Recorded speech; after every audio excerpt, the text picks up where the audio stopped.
What up, chess gangsters? It's time for another AMFG.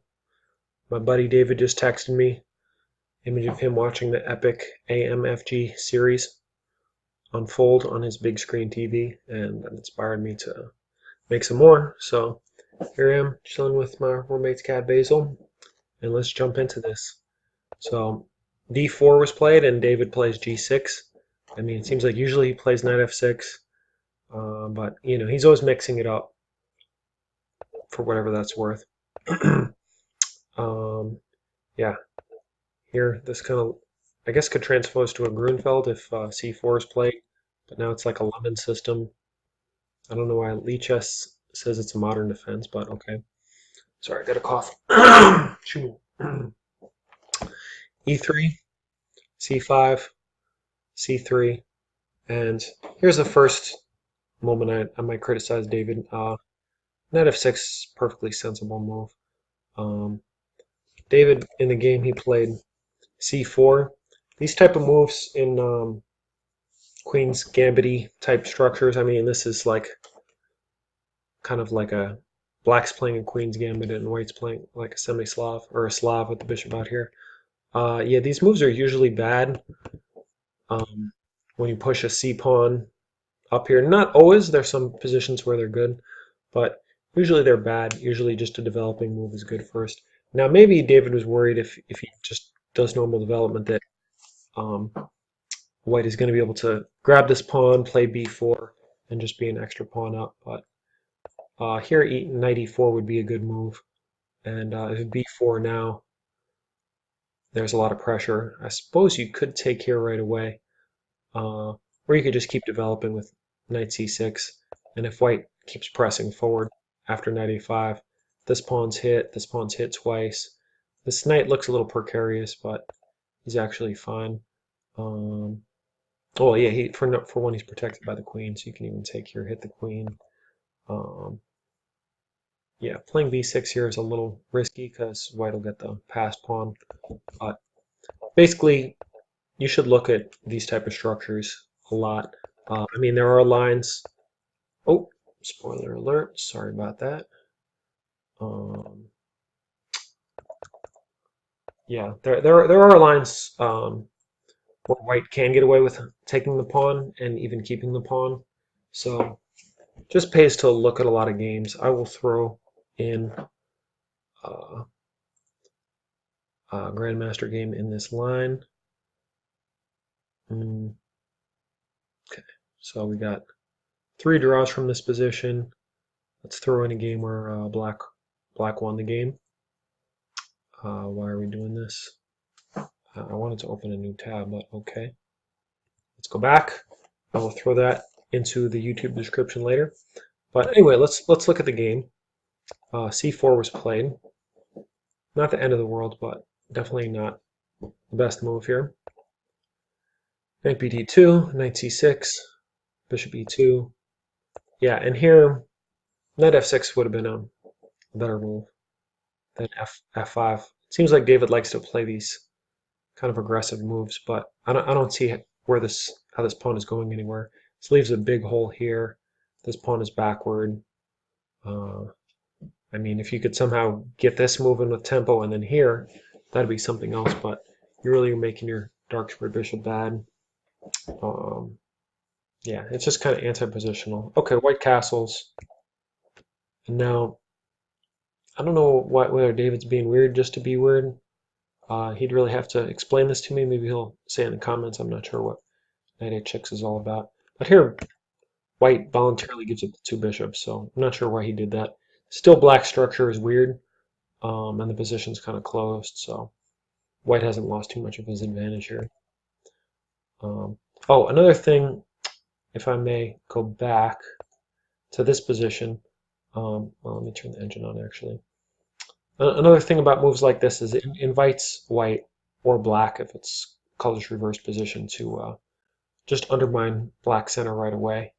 And yeah, this pawn is already attacked twice. If b5, you can attack again with a5.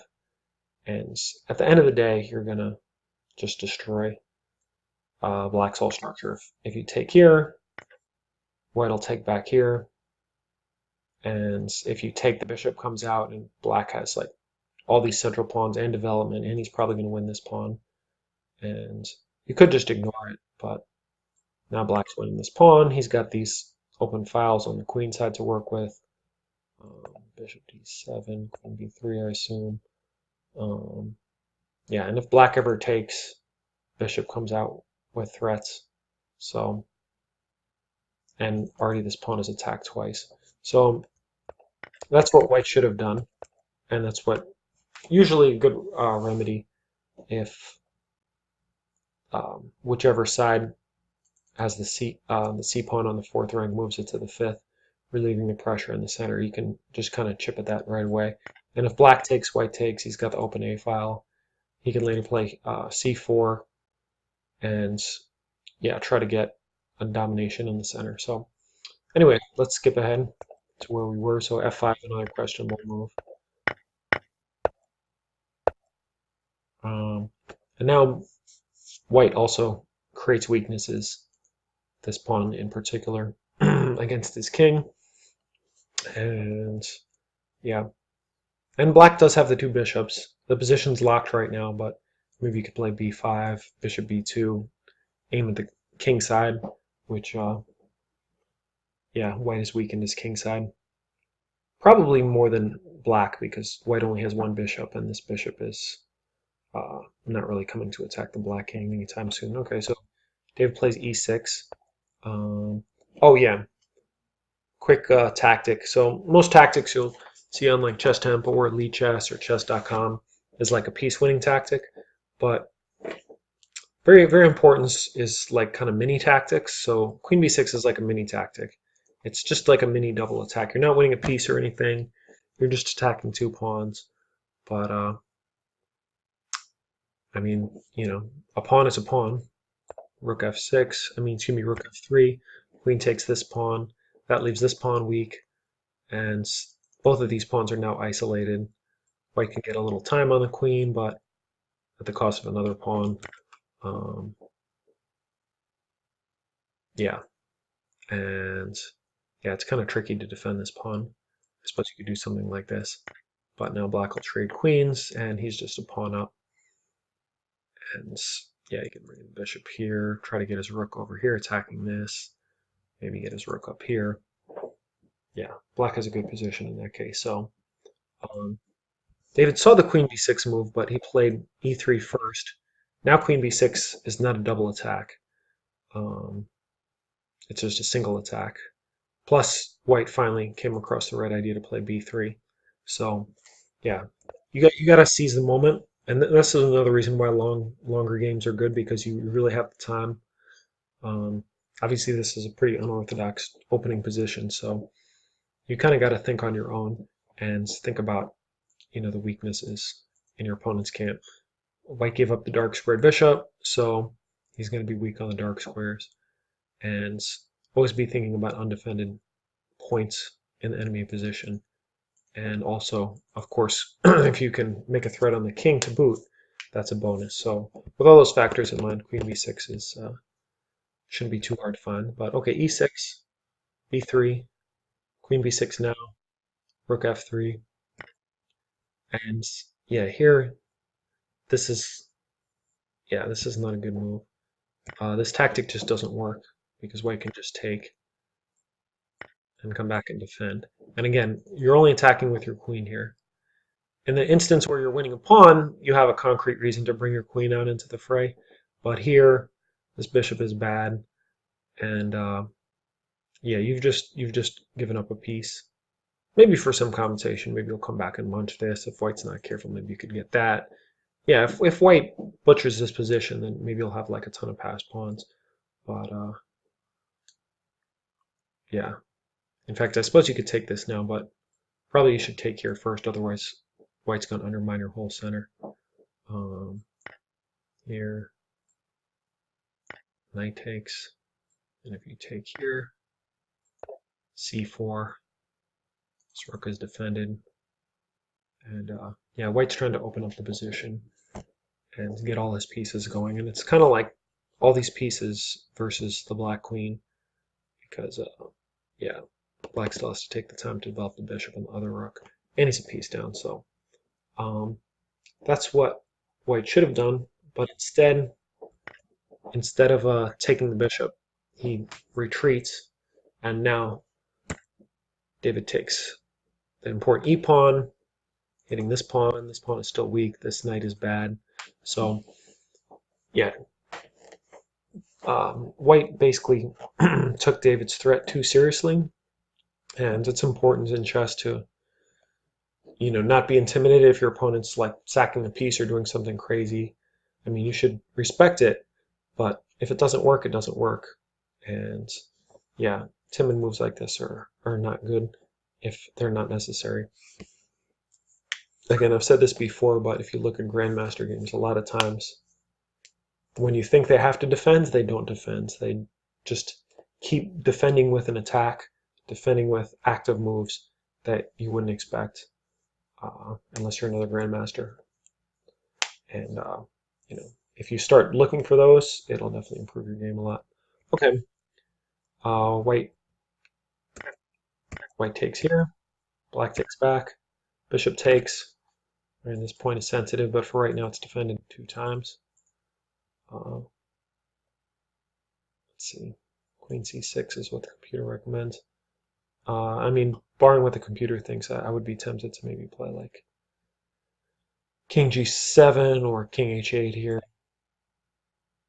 Yeah, the computer thinks this is fine. Just a safety move before kind of figuring out what to do next.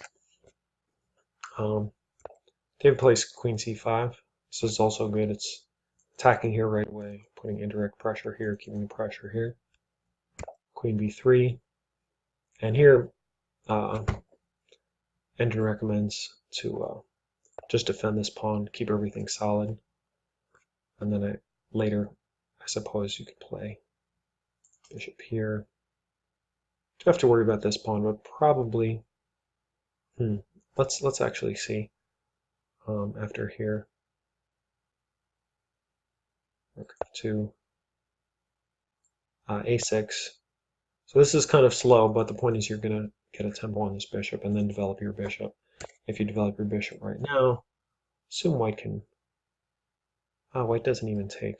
Rook d1, hitting this guy. b4 counterattacking. What if you just defend? Yeah, pressure. I guess that was the point of rook f to d2. So I digress. Yeah, it's really a fun exercise to just play around with computer moves. Don't just look at the move, but just mess around, look at different variations. I'll often do this when I do a Lee chess tactic. Whether I get it right or wrong, I won't just be like, okay, I got the tactic correct, awesome. Or I got it wrong, okay, this is the solution, the end. I'll sometimes just play around with the ending position. Even if the engine says it's like +3 or +6, I'll just kind of play for the defense and see how the most efficient way that Stockfish will break down the position.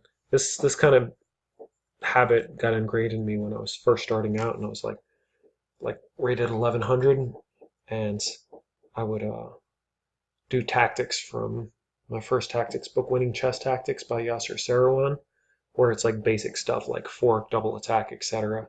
And then I would put the positions where I'm up a bishop or up a rook into the computer, and then I would play those positions against the computer, and somehow I would still lose, and that was very, very frustrating.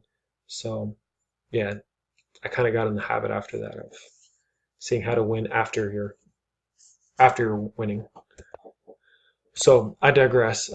Here David went forward with f4, so obviously he's trying to put pressure here, but this does drop a pawn, and this threat isn't really that strong. In fact, it could expose our king. Remember, we're not fully developed, our rooks aren't connected yet. And yeah, this isn't, I mean, if there was a knight here and we're threatening a piece, then this would be great, but here we're just giving up a pawn. And if you look at this position, white is not threatening here. The square is covered a bunch of times, so this seems passive, but remember, we're going to play a6, b5, hit the bishop, develop our bishop with tempo, mind you, on the rook. Bring our other rook into the game, and hey, we're what, 2 pawns up, so we're doing pretty well. Okay, so David played this. He gives up a pawn, and now White hides his king in the corner. Rook d1 would have been better. You remember, if David takes here, well, first there's this check, and I'm not going to explain these computer moves too much, but basically, um, if well, White's doing everything with tempo, so Black doesn't have time to do this because his queen's hit. Even if his queen wasn't hit, well, actually, no, it's pretty important that his queen that you can take the queen, because this is no good because of queen here. Yeah, these type of positions are ones that computers are really good at. As it sounds, oh, it's just a cat. Because everything's kind of hanging at once. There's threats, but yeah, and Engine says this is about equal. So King H1 is is understandable, just to not have to calculate any of these tactics. But Rook D1 would have been more accurate. Here David plays Rook A D8, Rook A E8, excuse me. Very logical, getting everybody active, attacking the queen. Queen gives a check, but ends up going back. So yeah, this is a great position. And here David takes this pawn. He can just take this pawn. Maybe he was concerned about something like this, but it's all good. If White tries to put pressure, remember this knight is hit, and pretty much Black's getting a queen. So that would be really good for Black. And yeah, otherwise, what is he doing? Engine recommends this. Queen E5, nice centralizing move, getting out of the pin, protecting this pawn. This would be a great position for Black. He is 2 pawns up, and this pawn is a beast. And it's only 1-2 squares away from queening. So that would be a good position. David doesn't take the C pawn, he takes the E pawn. Still should be winning for Black, or at least better. Blocking with the rook, yeah.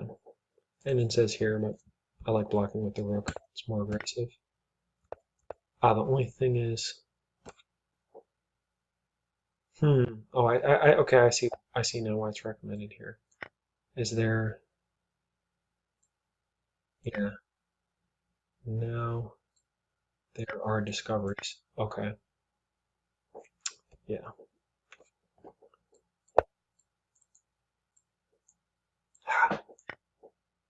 Cool. And this is winning endgame with an extra pawn and a better minor piece.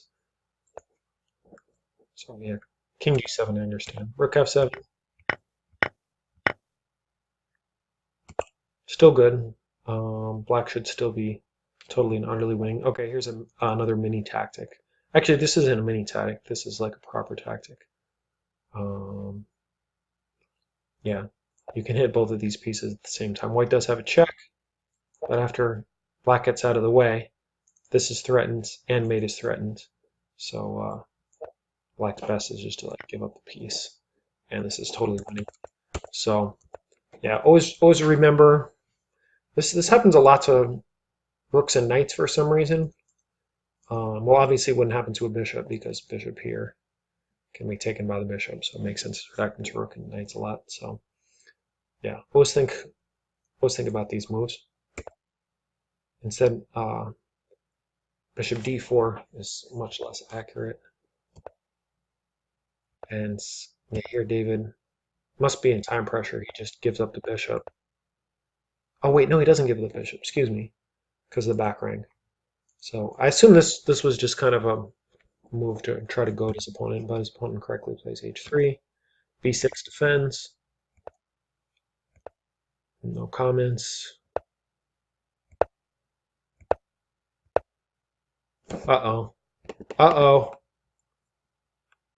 No. And here, David loses. But yeah, the main points would be the c4 move in the opening. Yeah, and that f4 move. c4 in the opening, not good.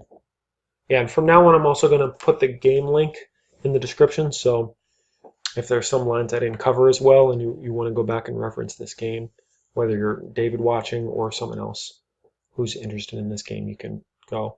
And the cool thing about Lichess, all this computer analysis is available to everyone. As far as I know, you don't even have to sign up for the site to get all this stuff for free, so that's pretty cool. Yeah, excuse me, this was a mistake.